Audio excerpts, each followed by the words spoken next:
Good morning. Good morning. Good morning. God is good. We are here another day, obviously, if we're talking and if we're listening.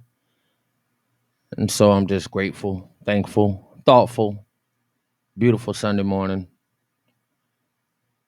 Beautiful Sunday morning. And so last night, I'm just jumping right into it, huh? Oh, man. Yes.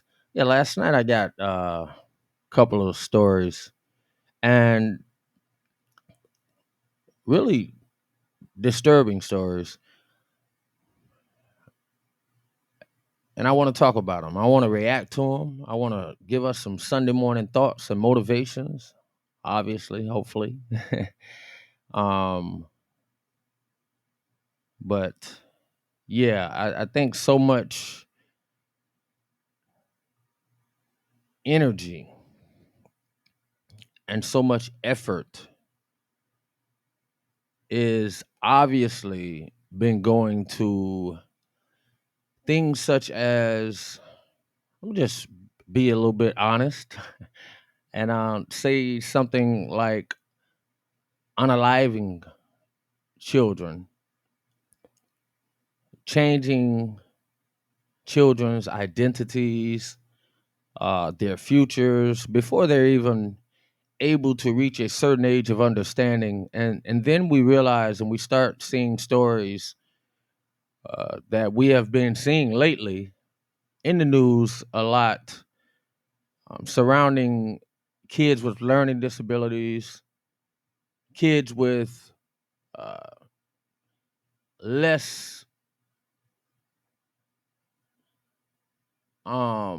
they're in less financial environments where they can thrive better, kids with probably troubled homes. But in these manners, to be outright, we're talking about kids with autism who are trying to fit into a normal world where they're actually almost forced to be. You know, it's don't seem to be a lot of, I know there are a lot of programs that are said to be. I know there are a lot of programs that are out there as if they give all of this attention, all of this energy, all of this help, all of this assistance to kids and mothers or fathers, mothers and fathers, families dealing with kids with less or learning disabilities, autism, and more. I probably can't even name a few things that kids are dealing with, but I think when we're talking about autism in particular, we're talking about something that is different than the kids who are dealing with something like ADHD, or kids who are going to school and getting actually medicated by the schools sometimes, because it is the school that sometimes call these parents and say, hey, your kid's a little hyper, or your kid needs this or that. And the next thing you know, your kid is medicated for life. And so, but it's still a little bit different. Autism and learning disabilities is something that is probably um, tied to a different science, probably tied to all kinds of other things that we've that's definitely been a subject matter. Um, things trust such as vaccines, and so these are things that kids can't escape. These are things that kids just can't take a medication for and then say it goes away, or something that a kid can't take, a mother can't give his her child some pill or some shot, and then the learning disability is subsided, or the learning disability just goes away over a course of time, the autism just goes away. No, this is something different. And so, I'm just thoughtful of that. I have a grandson who's also autistic. Good morning. Good morning. What's up? What's up? What's up, my brother? Straight from Haiti. My brother doing great work in Haiti. How you doing? How you doing this morning? Yes, you know about kids with different situations where they may need help as well. But this morning we're definitely talking about some stories I saw. So I just want to appreciate the morning. I want to appreciate the supporters. I want to appreciate if you like, share, and subscribe, because this awareness is not only for those that deal with it, the mothers that deal with it, but they're for the people that see it and could actually not even recognize it. This type of awareness needs to go out for a lot of different people. People that may know a mother or a father or a family dealing with it, and they may see something in school. You may go pick up your child from school and notice something happening to another child that can't defend him or herself.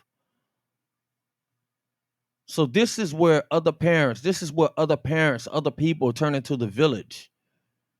Because what I've learned and what I'm learning, what I'm discovering is that, in my opinion, this is just my opinion. I didn't read it,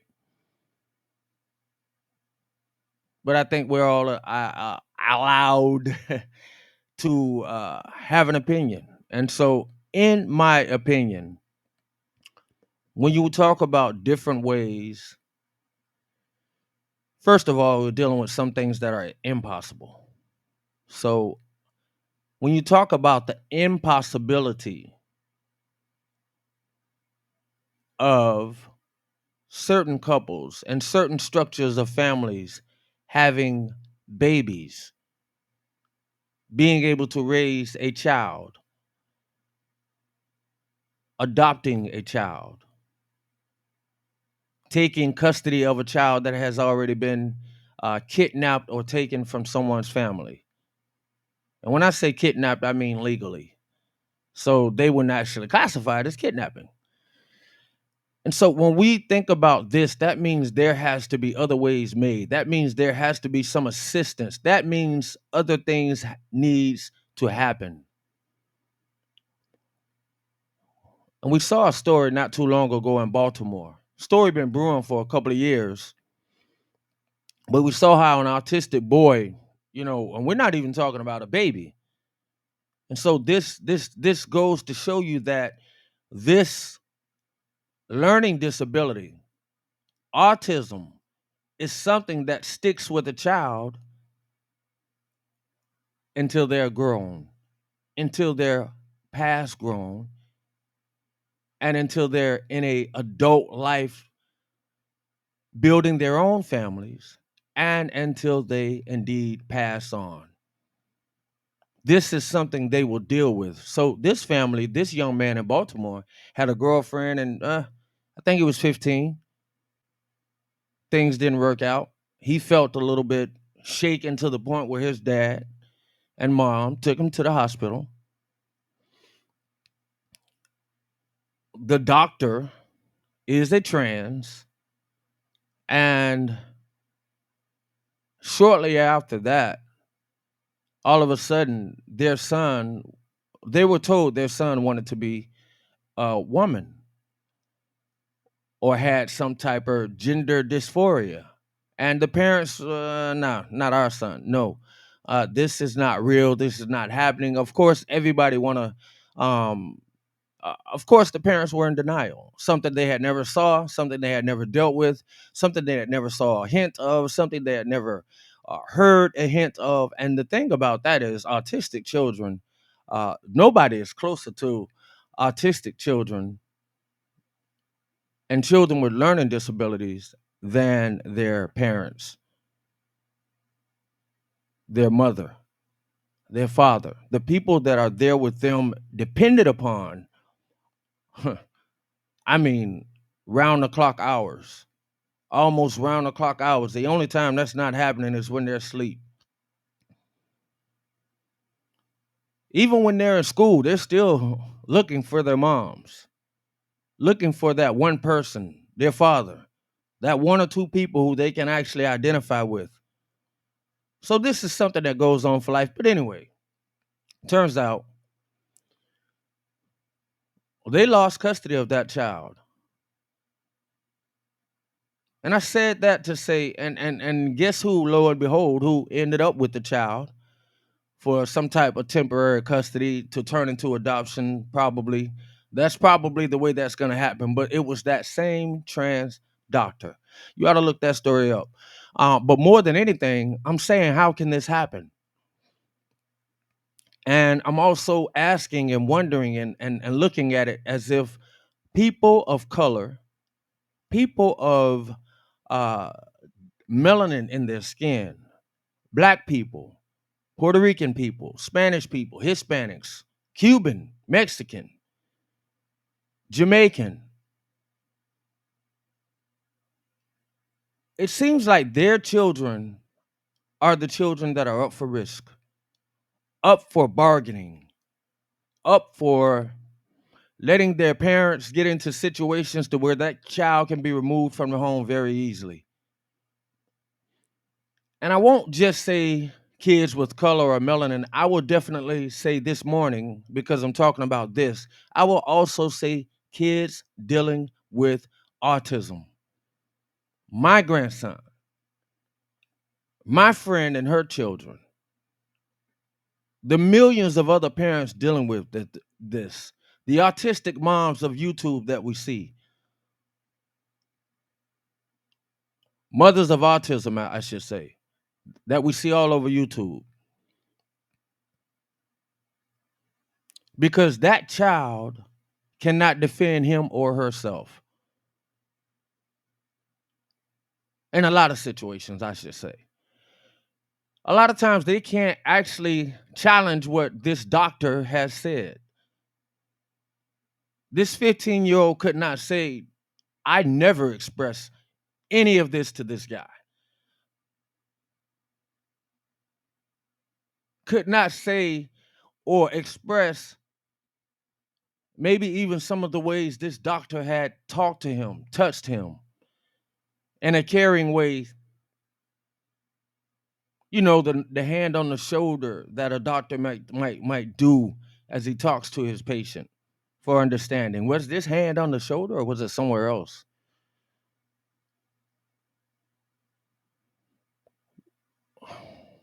These things can't be challenged. Anyway, just food for thought. As I told my son with our grandson, after reading that story, there is no overnight stays in the hospital for autistic children by themselves. Let's say that one more time. After knowing about this type of story, for autistic families, the mothers and the fathers, there is no overnight stays for your child in that hospital with those doctors with this agenda that we see in 2024 and going forward in the United States. And so,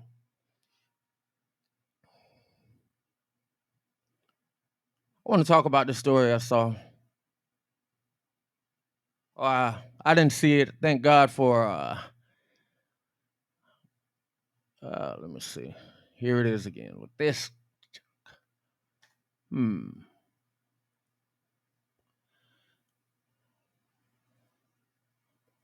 Let me see if I can bring this to the scene. All right, you're sharing a screen without sound. Ah, I gotta depend on Deja. Can you hear me? Let me know something, please.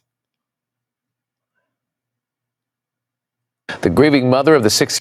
Can you hear that? All right, I had to make sure. It was telling me that I was sharing a screen without a scene, and I just wanted to make sure for the benefit of the conversation and the people. How you doing this morning?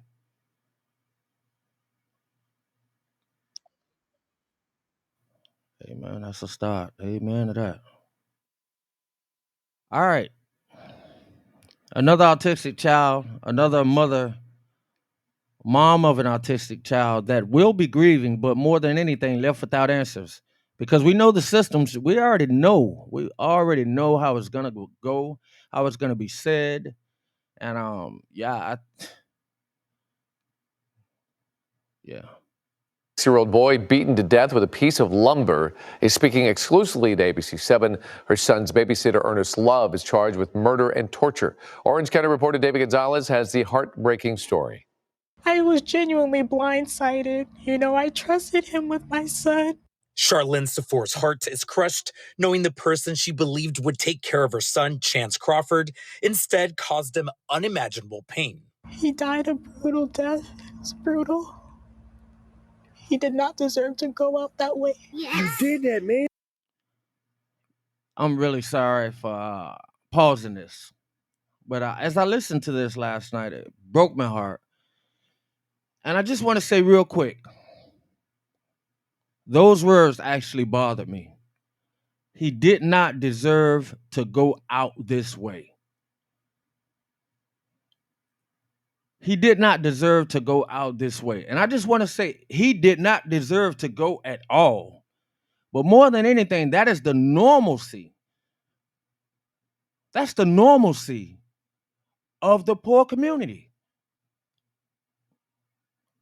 It's becoming so normal that we have different ways that we feel our kids are babies. He, he's 6.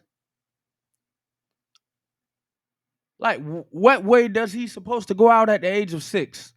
I'm not criticizing the mother. I understand that this is something that society has done to certain cultures of people. And when we, as parents, have to sit up and say our 5 or 6 or 7 or 8, a child that don't even stop. I mean, how do you go out? He didn't deserve to go out this way. I grieve and I thank God and I pray for this mother's strength. But I just want to say the normalcy of society has it to where we are thinking like this. He didn't deserve to go out this way. He didn't deserve to go out at all. It's really sad. And I know what she meant. And I just say that because I know even in other situations, people feel in all types of ways. Babies that get shot in drive-bys, young boys, some 13, 14-year-old kids just got killed in St. Pete. And for us to have to stand up and say they didn't have to go out this way. They didn't deserve to go out this way. No, they didn't. No, your son didn't.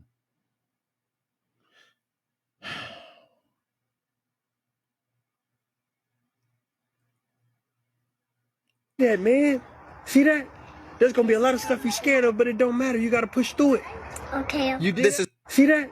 There's gonna. He did not deserve to go out that way. Yes. You did that, man. See that? There's gonna be a lot of stuff you're scared of, but it don't matter. You gotta push through it. Okay. This is one of the many videos Ernest Lamar Love sent to Chance's mom anytime he babysat. He came in my son's life just as a male figure. He taught him things. He helped him overcome certain fears that my son had. But on August 30th, Sefour's life began to crumble after she dropped Chance off at Love's barbershop in Placentia before heading off to work at St. Joseph's Hospital. Later that night, Love called to tell her he was rushing Chance to the hospital. He did tell me that he was doing jumping jacks. He had him working out and he fell and hit his head. And that's what's hard for me because I believed him when he told me. Prosecutors say Love had beat the 6-year-old with a piece of lumber for wetting his pants at a park, then poured hydrogen peroxide on the open wounds and forced him to exercise until he collapsed. How could you do this to a child? Like, it doesn't warrant. Wow.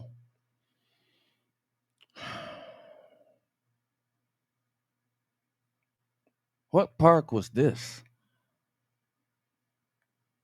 Well, and that's what I'm talking about. This is exactly what I said earlier. This is why I'm doing this. I'm doing it for awareness, but for the benefit of the others, the village. Is this park secluded? Is this park in his backyard? I mean, I need to know. God forgive me. God give me strength. I better not see it just ever. Sometimes I actually sit about how I'm gonna go out. How I'm gonna go out. See, I'm in my 50s. I'm supposed to be saying stuff like that. Somebody should be somebody's gonna look at me one day and say, I knew Crown would go out like this, or he didn't deserve to go out like that. And their statements may be fitting for a man who's given his life to revolution and this and that, or a man who can make his own decisions and decide whether he's going to step into this trouble or step into that trouble. Trouble not meaning a bad thing, but hey, if you're standing up and speaking out with awareness today, sometimes you're looked at as making trouble. And so this these are things that, oh my God, who are the people that are standing by watching this go on?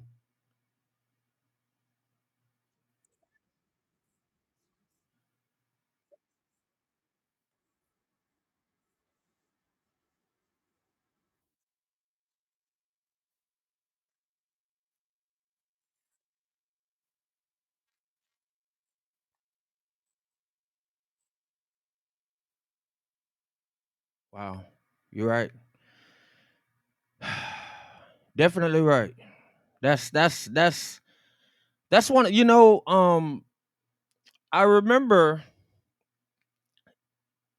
being shared another story like this not too long ago, uh, from a mother and who deals with this same situation, and it was about some real jerk of a guy. I want to say the channel was called Mothers of Autism, but I'm not positive.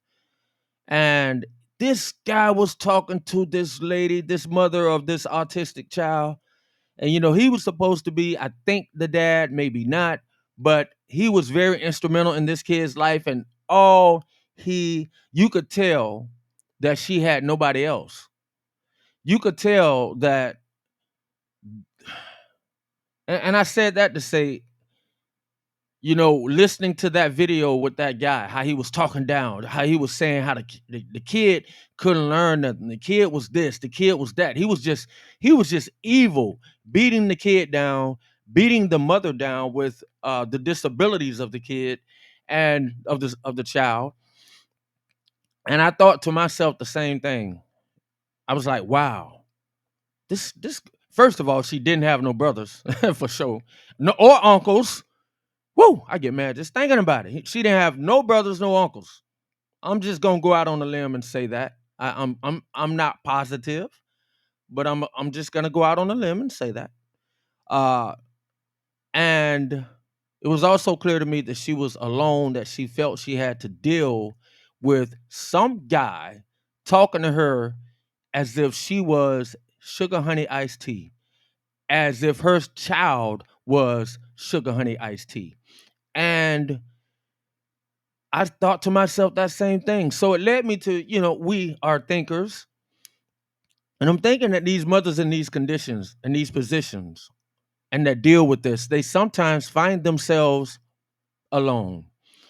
They sometimes find themselves to where they can be the most beautiful people in the world with the biggest hearts.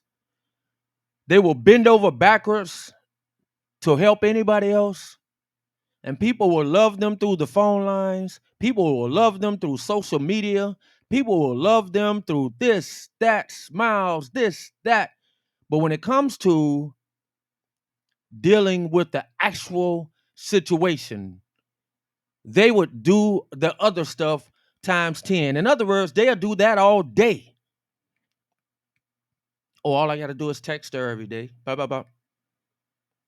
I'll send a couple of cash apps. Blah, blah, blah. Send a couple of inspirational Jesus videos. Blah, blah, blah. Send her some YouTube. Blah, blah, blah, blah, blah. But if I do all that, I don't necessarily have to go over there. I don't necessarily have to really deal with the madness. I don't know how she puts up with it. She claims it's God and Jesus. Oh, I know too many people that pray and they don't have that kind of peace. I don't know how she deals with it. I couldn't. I couldn't.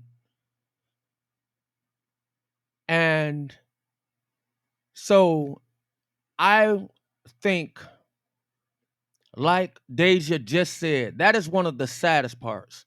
Because not only is it a base around you that plays this game, but the system that raises so much money to tell you we are raising this money for you, for your situation, to have a better environment, to have better learning capabilities in place for you, that you may take advantage of every resource that we're lying to people to get their money for, even the billionaires and millionaires that actually give in good conscience, that actually give thinking their money is going somewhere. And I tell you this, I don't think a lot of these institutions are out there. And if they are out there, they are not doing what they are saying they're going to do. They are, and I'm not saying that there are none, but they are not doing what they fully say they are going to do. They are not the teachers. These schools should not be dealing with teachers or caregivers at the school that don't have any knowledge of a child dealing with autism or learning disabilities. And when they do have the knowledge, it's the same. It's the same. And it's not the same. So I agree. That is one of the worst things about this video that I had read this before. It's not new. I think more of it is just coming out. And it's I had not seen any of the clips, but you just hear it in the news. You just hear it in the news. I didn't even know the child was uh dealing with any autism or disabilities at all. But it doesn't matter. The fact that she felt, like you said, she felt she had no one else, or maybe she looked at him as a closer friend. Maybe there's more to it, but the fact of the matter is, no other family members seem to be. I mean, they made a mention in the story to say that every time he babysits. You're talking about a barber. They didn't mention a brother who happens to cut hair, a uncle who has a barber shop, who would be a barber. They didn't mention a best friend, former boyfriend, father of kids. They didn't say any of that. They just said a barber that she somehow met and trusted, and now he's the cut it out. So to me, it sounds like the kid was a project to him, just an experiment. I obviously it's appreciative what little he could do, but was that part of the set? I mean, obviously, it just sounds bad. The only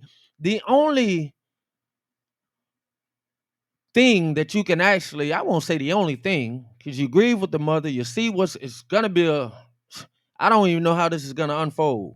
But I thank God that somewhere this guy had his heart was able to be softened, even though he lied about it. Maybe because he was at the park. I don't know. But I don't know how you go from being so outraged to beat somebody with a wood, with some type of board, right? Turn around, pour peroxide on him to heal the wounds, and that would mean that he was bleeding. To me, I've never poured peroxide on a swell.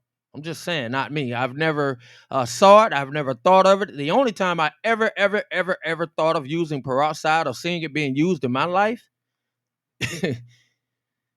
is, for cleaning purposes, obviously. But if it was coming on if it was for pouring onto somebody or a wound, that wound was open. That's all. That wound was opened. Unless we're talking about ears for earwax. All right. And so, yeah, let's hear a little bit more of this because I have another story that's very disturbing about the same thing. And I want to stick to that because it's important. Message. Anybody remember that? Keenan Ivory Williams. Message. Your autistic children. I mentioned directly, I spoke earlier about the systematic approach, about the doctor. But that's because I was speaking of that story. But this is not isolated to nothing, to anybody, to a certain group of people. This is exclusively, as the title of the post says, exclusive for the mothers and fathers of the kids who are dealing with autism or anything else that would have their child to where they cannot clearly articulate that I did not say this and that has happened to me. I don't like being left with this guy. This guy hurt me yesterday. This guy looks at me funny. He yells at me. She does this to me. She does that to me. If your child cannot articulate that to you, that is, don't leave that person with anybody but yourself, because you know more than anybody. People can actually look around in their families and understand that they don't treat my child the way they treat the rest of the family. Not even understanding that my kids will have more love for them in their heart for the rest of their lives. I hate to say it, but much more times 10 than the other kids. The other kids who will freely grow up, and I'm not knocking it, it's a process. It's a life. It's life. It's what happens. Kids, they grow up, they meet friends when they don't have disabilities blocking their socializing patterns, their socializing ability. So they meet friends on a much more regular basis. They learn, they get into video games. They get into all of these different things where they can say, I trust and love my mother and father to the highest degree, but now I can actually start doing this and that and not, I have all of these other different people like regular everyday children have the ability to do. But when autistic children, when children who have disabilities or capabilities a little bit less, and where they have to lean on their mothers and fathers much more, and they lean on the people who their mothers and fathers allowed them to grow to trust. Let me say that again, because you can actually make your kids, your regular kids, or for the average child, you can actually introduce them to anybody, and you can kind of build and force not force, but you introduce your kids. If you're a good parent, you introduce them to good people that you want to trust and want them to trust. But it's different with some kids. It is different when you're dealing with children of autism. It is different when you're dealing with children who have learning disabilities. They will let you know over the course of time who I trust, mom. And so I was saying that for those family members around who are dodging the love of that child, who are dodging what they may call a headache, what they may call stress. They don't understand the love they dodging. They don't understand. I'm telling you. I'm telling you as a man that has watched kids grow up and have their own babies, and sometimes you can not hear from those kids for two, and that's life. I ain't knocking them. You can go 2 or 3 days, a week, they have their own lives. But let me tell you something, man. When you have that child that's just dependent upon you, not that you are not building that child and strengthening that child to move on in life and be uh, functioning and have a successful life, but the facts are the facts. And that child who will grow up to be a man will still have trust issues with most of the people outside of that safety net that he has built and he has learned is good for him or her. So we see it. We see it. What happened? Love, who went by Azariah, was part of Amazing Church in Lake Elsinore as a minister and prophet. He did the right. My gosh, I hate this. Wow. Wait, let me. All right, sorry about that. Sorry, people. Sorry. I have to explain for the future listeners as well, so I apologize. It just bothered me when I heard something about the church, but maybe they're speaking about this guy who's talking, so I won't be so in my emotions right now.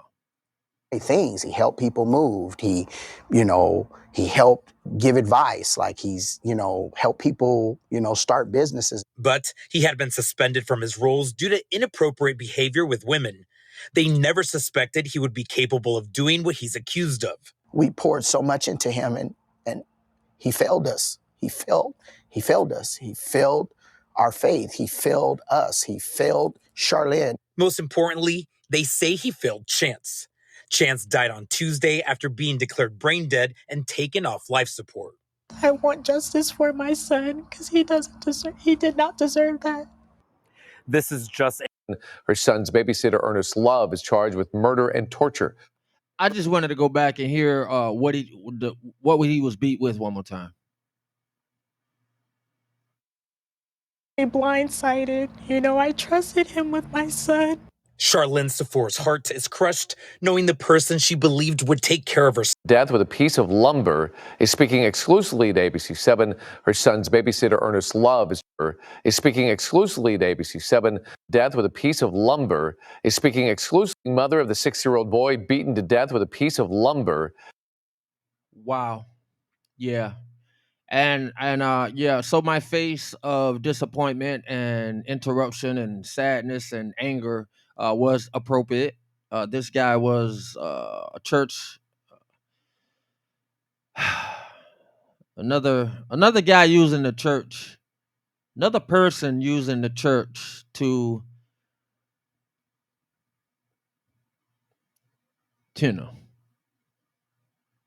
it's crazy. To entrust people, to make people trust him or her. Oh man, I got so many questions actually. And I have so many questions. I mean, like, thank God. May the words of my mouth and the meditations of my heart be acceptable in thy sight. Oh Lord, thy strength and my redeemer. God is good. Thank you, Lord God, for another day. A 10-year-old dealing with maybe a less form of autism, but nevertheless, it doesn't matter.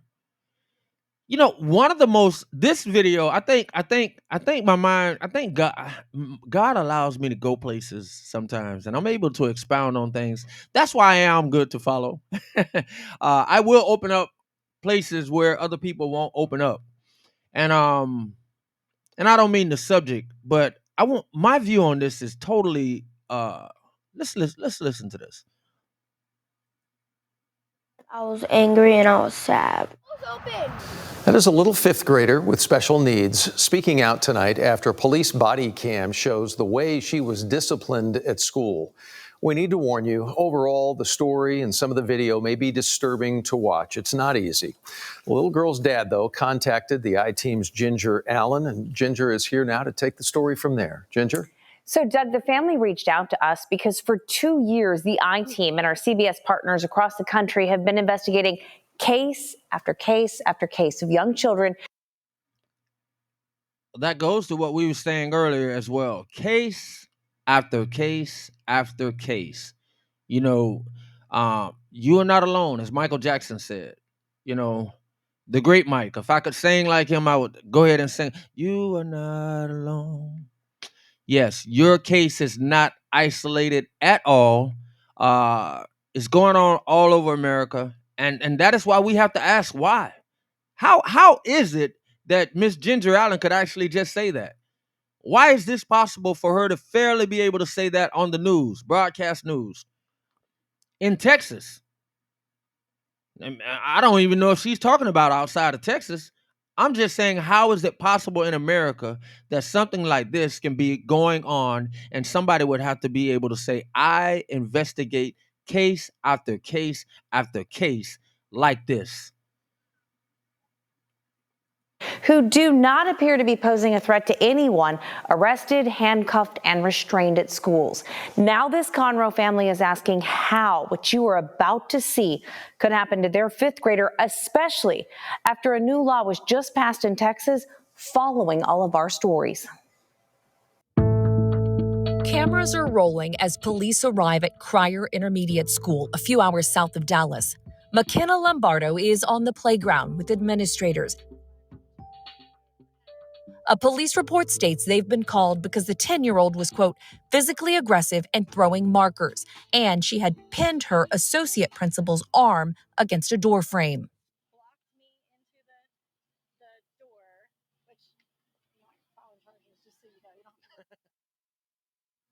That's very important what you just heard her say.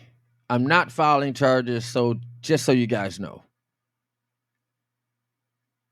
Officers walk McKenna inside. They stop at the bathroom where the fifth grader refuses to come out. The situation escalates as McKenna starts to walk towards the door and then turns around.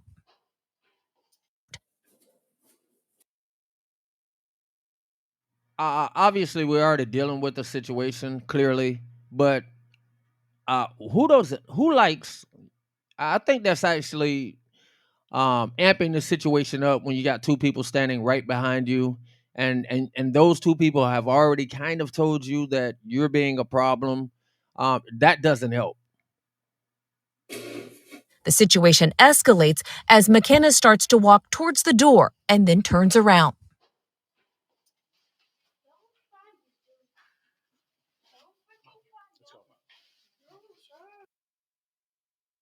I would like to know who that lady is because she was just blocking her. Is this the same lady complaining about being blocked? I would like to know who that lady is. What right did she have to actually just impede her progress? That was up to the cop if he's going to be that much of a cop, that much of a butthole to go in there and uh, de- detain her, because obviously that's what they're going to do anyway. But I just noticed that really quick, and that's also an issue, and I hope they sue the hell out of this school.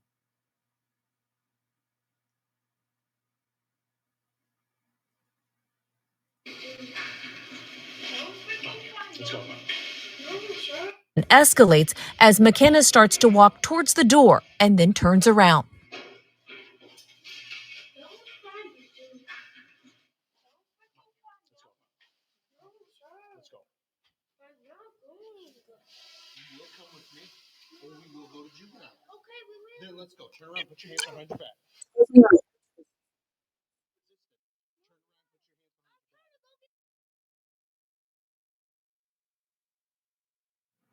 She wasn't harming any. I mean, she definitely was not trying to harm. More than anything, you could tell all right, yeah, let me read this. Yeah, she only threw markers. How about the student who blinded that teacher throwing chairs? Where are the cops then? Whoa, exactly. But I mean, the other thing is, you can actually tell she's not even aware of. All right, come on, what y'all tripping about? All right, I mean, like, I don't want to go to class. I don't want to go to class right now. Like, are you really finna do this? But more, listen to this. This what bothered me more than anything, and I gotta take it back just a second.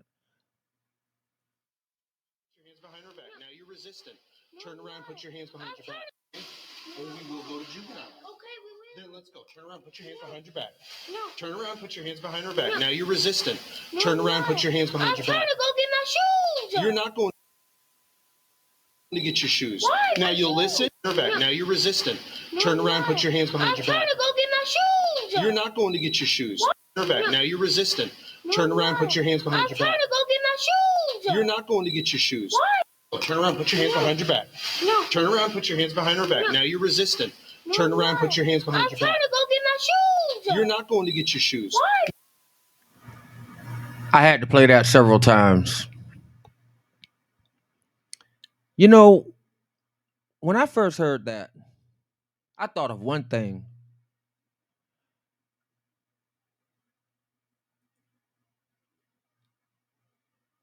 I thought of one thing and one thing only. First, I'm going to get my shoes. What is it about the human? Everybody has a right to be treated human.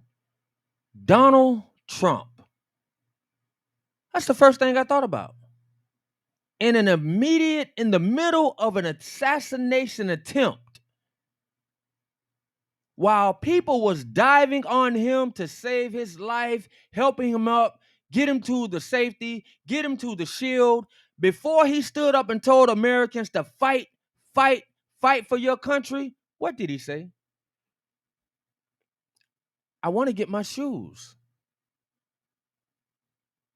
In all the melee, he lost a shoe.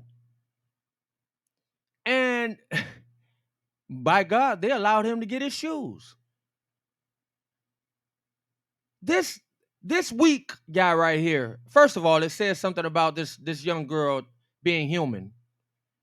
And when we realize that we're all of our rights, even when people are wrong, it's something about being like, treat me human. I mean, like, we don't have to have all of our, you can be autistic, you can be the R word, you can be blind, you can be deaf, you can be, no hands or arms. Man, please still treat me like a human. I've seen people in so many different situations. Boy, it's something different when they walking you to a jail, when they walking you to an ambulance with no shoes on. You did something bad. Because in most situations, people always want their shoes. People understand when they're being treated less than human. When they are being treated like, I want to go out. Donald Trump, when he made that statement, it was like, no, I don't care if another shot comes. Let me die with my shoes on. Let me stand up like a man. Let me walk out of here in dignity with my shoes. Something that seems small to some people. But when she said that, that stood out strong to me. And this coward cop, he is so much of a coward. This is the guy that makes the badge look worse than bad. He really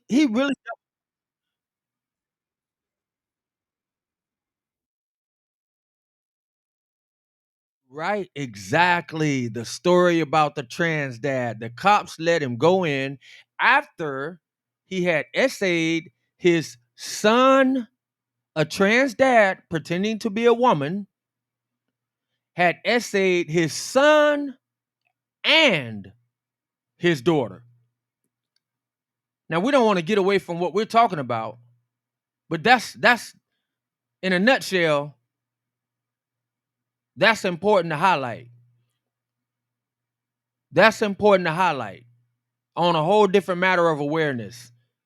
As the guest just said, Deja just said, a trans man pretending to be a woman, however you say that, because I'm learning that if you say trans man, so this was a trans woman or a practicing or a wishful trans woman.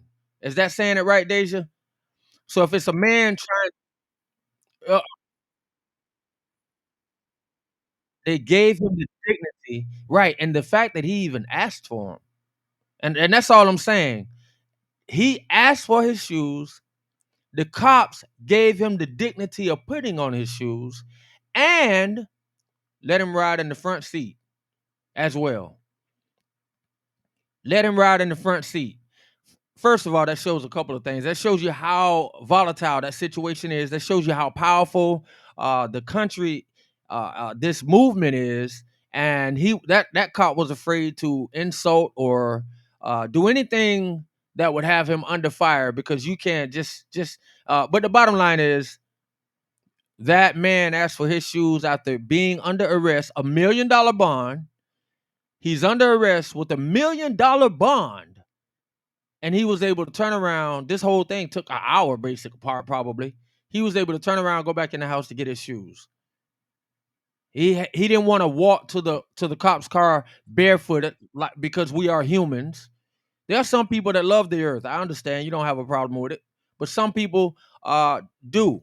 And so that man said, despite what I've been arrested for, despite that I'm being embarrassed in front of the whole community, which he should have been, despite I got cameras, they looking me in my face, and despite that I've let down my, everything falling, that man still had the the gall.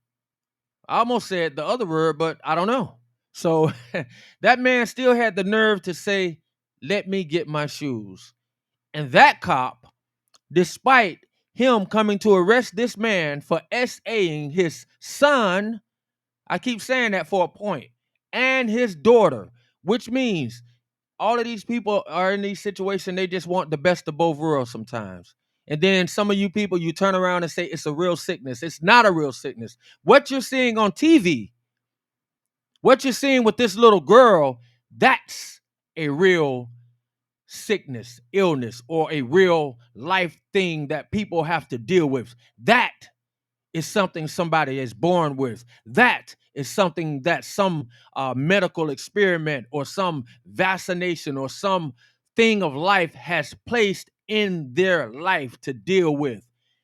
You deciding that you want to change your gender or who you are is not a DNA illness, such as what we're seeing the last two stories that we just looked over. So, yeah, please stop the madness and understand my point into to this. Why that stuck out so great with me is because on one hand, we see a young fifth grader, 10 years old, being treated like an animal. To me, when they're fifth, see, when they're 10 and they're in the fifth grade, they can't be treated like that. So that can be equated to as an animal. When you shoot up a school like this kid did in Atlanta the other day, and then you are treated like that, it's totally different. But see, those kids aren't even treated like that. This kid was probably arrested just as just as roughly. I'll say it that way. This kid who just killed all of these people, 4 people at the school, and injured like 8 or 9 more, he was treated almost in the same fashion as this girl. Probably a little bit tougher on the handcuffs and the grabbing of arms, but maybe he was already laying down. But my point is, this is not the people that you treat this way. You shouldn't be going into elementary schools or middle schools looking to walk children out, overthrowing a marker in handcuffs.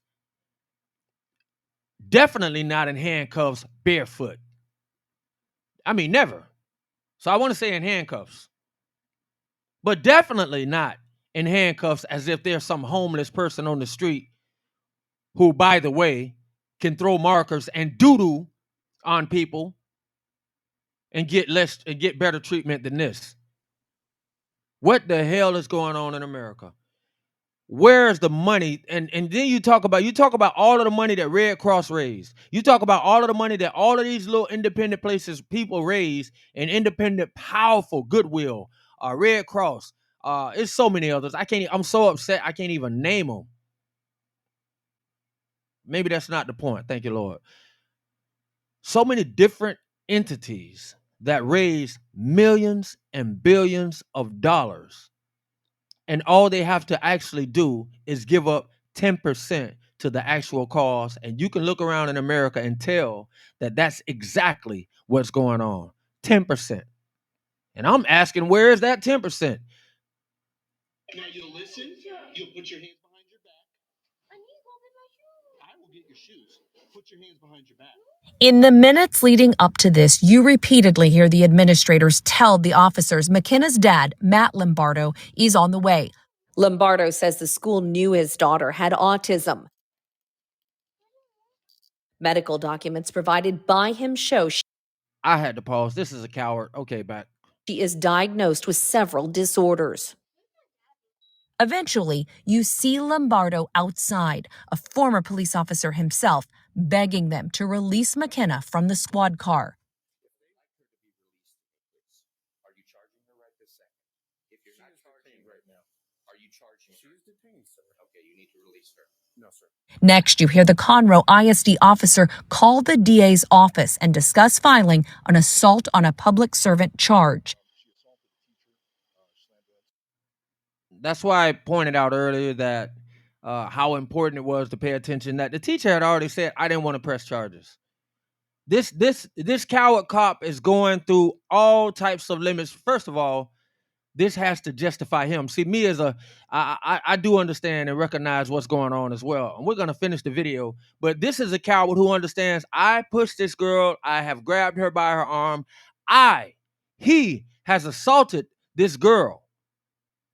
The teacher blocked that girl's pathway. She should be in trouble as well. So now he has to build up a case to make this girl look as if she was the person in Atlanta the other day, and make this girl look bad to give her some charges and make the charges as best as tough as possible to make the father and everybody else not want to press charges. But I got a feeling they messing with a former cop. Yeah, you're in trouble, buddy. The school system, all of them, they need to be in trouble. They need to be held accountable. This needs not to be isolated because it's not isolated. It goes right back to the other story we just saw about people not able to recognize autism, people not able to recognize uh, kids that need more attention than others, people not able to recognize and come to this situation addressed with the abilities to deal with it in the correct manner instead of dealing with it wrong and then having to fix up some type of way to make the situation work out better for himself rather than for the little boy who was beaten with a board, and in this case the fifth grader who's 10 years old.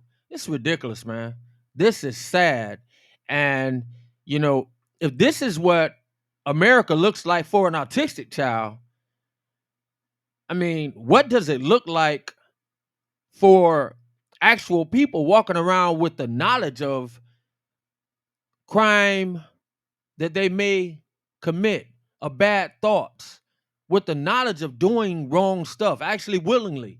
I mean, this doesn't bode well for you if they're willing to treat some of the most innocent people in the world this way. Some of the people, oh, go ahead. I hear you.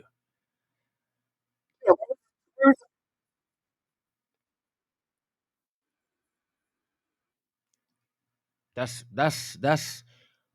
actually a perfect question. And you know, I obviously I don't know, but it speaks to exactly what we were talking about. Another program. How did you say that again? Where was the staff, the training for the staff to help that word? That word, I can guarantee you, is on so many different forms that are going out raising money. This one word is on so many different packages that are begging for money from all of these different people to de-escalate the situation. To de-escalate the situation. When they started defunding police everywhere, one of the things that they said is they was going to take some of the funding. I'm not a fan of that, a fan of it, and so I'm not speaking on that. But what I'm saying is that is how they dress the message up.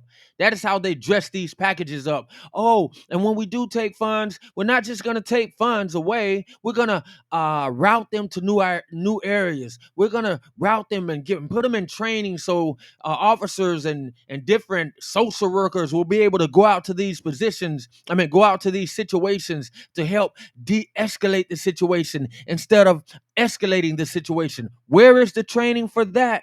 I can guarantee I don't know the city. I don't need to. I don't know the state. I don't need to. Well, I just saw the state. My bad. Texas. I can guarantee Texas is huge. There is funding for that in Texas. There is a lot of funding for that in Texas. And that is the most sad thing is when things like this happen in red states, there is not a lot of attention given to it. I don't like a lot of what's going on in the blue states, but I'm gonna say this. And I'm gonna say this. Had that cop, this is where you can recognize bad cops. Cops in red states can almost get away with some things now because red states are so upset about how blue state brothers are being treated. In other words, they're brothers in arms. They're cops in the blue states that are seeing a lot of unfair things happen to a lot of the madness driven by the Democrat Party, just to be honest about it. And so defunding the police, that's happening in blue states, taking funds from the police department layoffs, all in blue states, police retiring because of some of these things, all in blue states.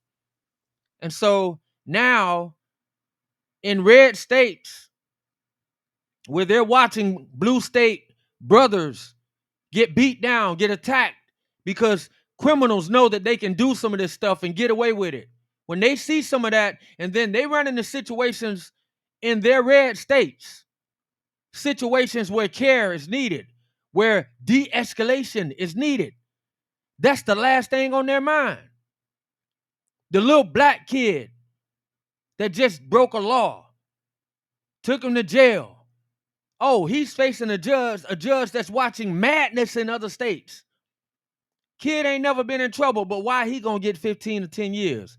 He ain't getting it because he deserve it. He's getting it because blue states are letting too much go. And I'm telling you, people in red states are gonna pay for it in a bad way.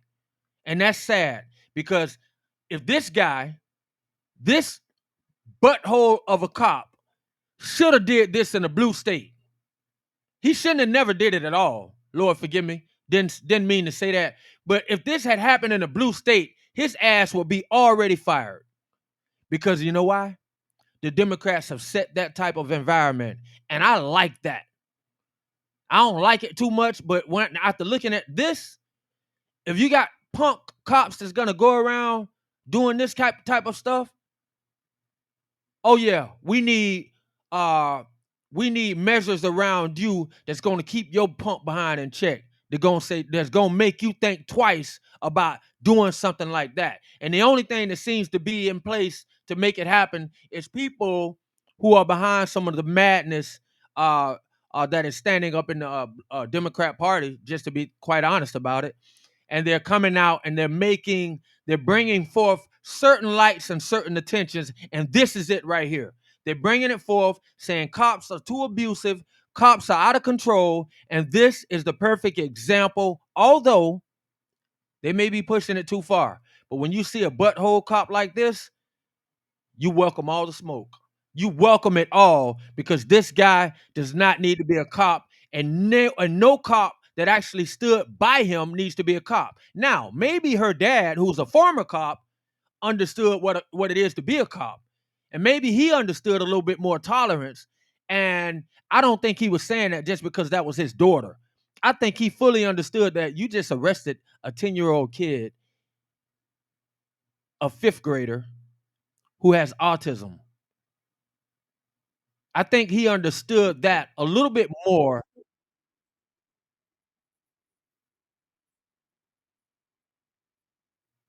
Yeah, that's right.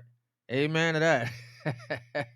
Spoken like a real parent indeed. I'm trying to tell you. I'm trying to tell you, and I don't even look. She said what she said, and then even some more. Because this don't even, and we just want to say for the benefit of YouTube, those are not threats. These are just hypothetical situations. If was the key word, and if I agree with her. And the thing about it is, first, that's times 10 because we're talking about an autistic child. If I come down there at any point in time, I remember I've been that parent when some teacher supposed to put his hands on my granddaughter who was around that age. I'm coming. Hey, ain't no ifs, ands, and buts about it.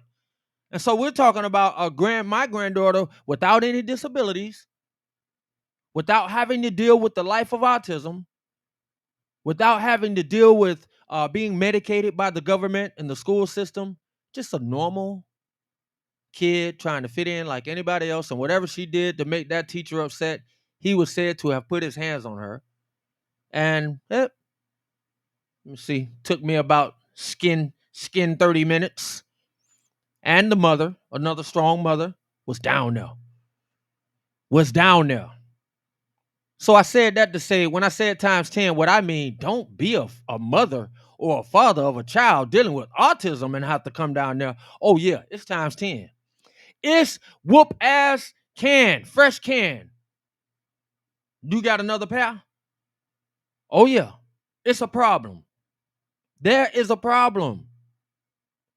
And so we thank God that we're not having to deal with these situations, and we can look at them and understand that any day we could. I could not even be another parent. And that is one of the purposes of this. I could not even be a sideline parent. Oh, it wouldn't have been no boy beating at the park. It definitely wouldn't have been no boy beating at the park.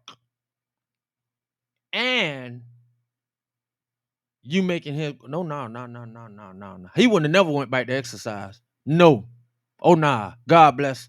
I don't want to talk about that child. I'm not talking about the child. I'm talking about this guy who called himself the killer coach. You know, the killer trainer. Nah, nah. And I ain't no bad guy. I ain't no bad. It's just what God placed in people at the time. I ain't no big guy, no bad guy. I'm not a tough guy at all. It's just certain things that I know that I could sit down and watch, and there's certain things that I can't. I always think I might, I don't know how it's gonna happen. But I've often found myself wondering, would it be by a cop? Would it be by me uh placing myself in harm's way? I don't know. But there are certain things I've been in those situations too many times, and then later on look back and say, "Whoo, what was I thinking?"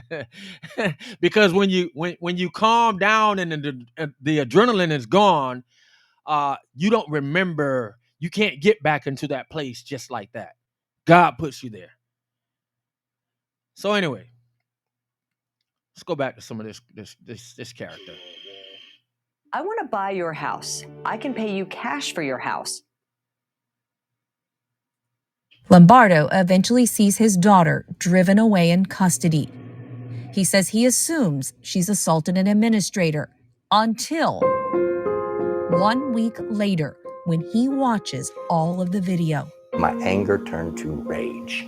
The No Kids in Cuff law, which passed following our investigation, states a peace officer may not restrain a student enrolled in 5th grade or below unless the student poses a serious risk of harm to the student or another person. Lombardo says the body cameras prove McKenna was not posing an immediate threat to herself or anyone at the time she was handcuffed. But this is what's even more upsetting to him. She assaulted you. She did assault me. No, she pinned me up against the door. She blocked the door and my arm happened to be there. It's conversations you hear about the incident back in the classroom before officers ever arrived. That's up to you, though, with the arm. If you want to do something like that, that's totally your call. I mean, if it'll help. I mean, if it'll help. That's probably the worst part of this thing right here. Not the worst. Actually, the offense is worse. But sometimes they say the cover up is always worse than the crime. The cover up is worse than the crime.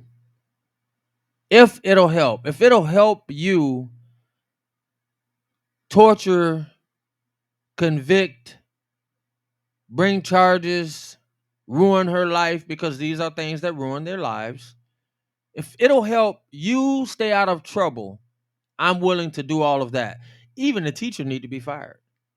At this point, this video alone should help that teacher be fired and never to be hired again. Bardo believes the officers repeatedly coerced the teachers as they discussed whether charges should be filed against McKenna.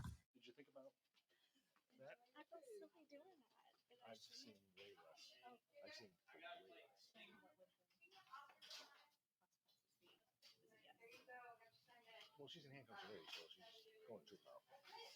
She just gets charged with assault. Assault on a public servant.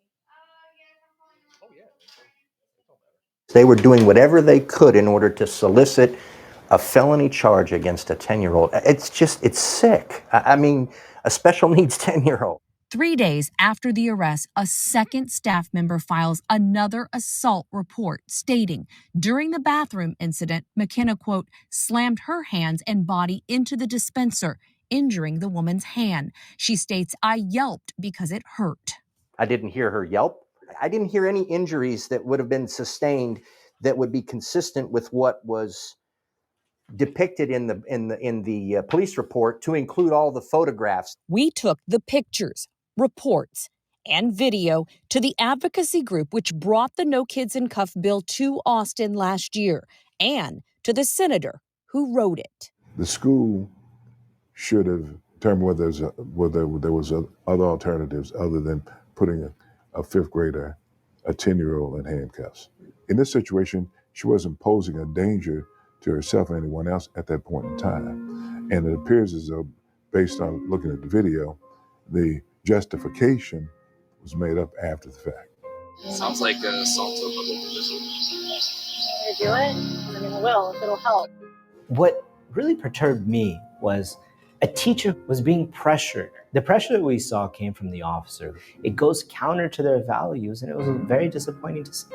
Both the Minaret Foundation and Senator Royce West say the purpose of their law was to prevent the short and long term impacts this discipline has on a child. McKenna's family allowed us to ask her. I'm worried because I don't want it to happen to anybody else. Younger than me, older than me. I know I was being like bad and I wasn't listening to the teachers, but I didn't think I was going to get arrested. When we Wow. Yeah, yeah. The school system is they got to do better. They got to do much better, and I'm hoping, I'm talking about, I'm hoping, as they say, like, woo, that teacher, that cop, both of them need to be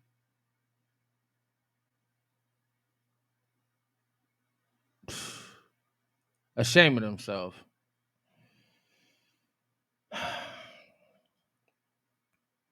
Yeah.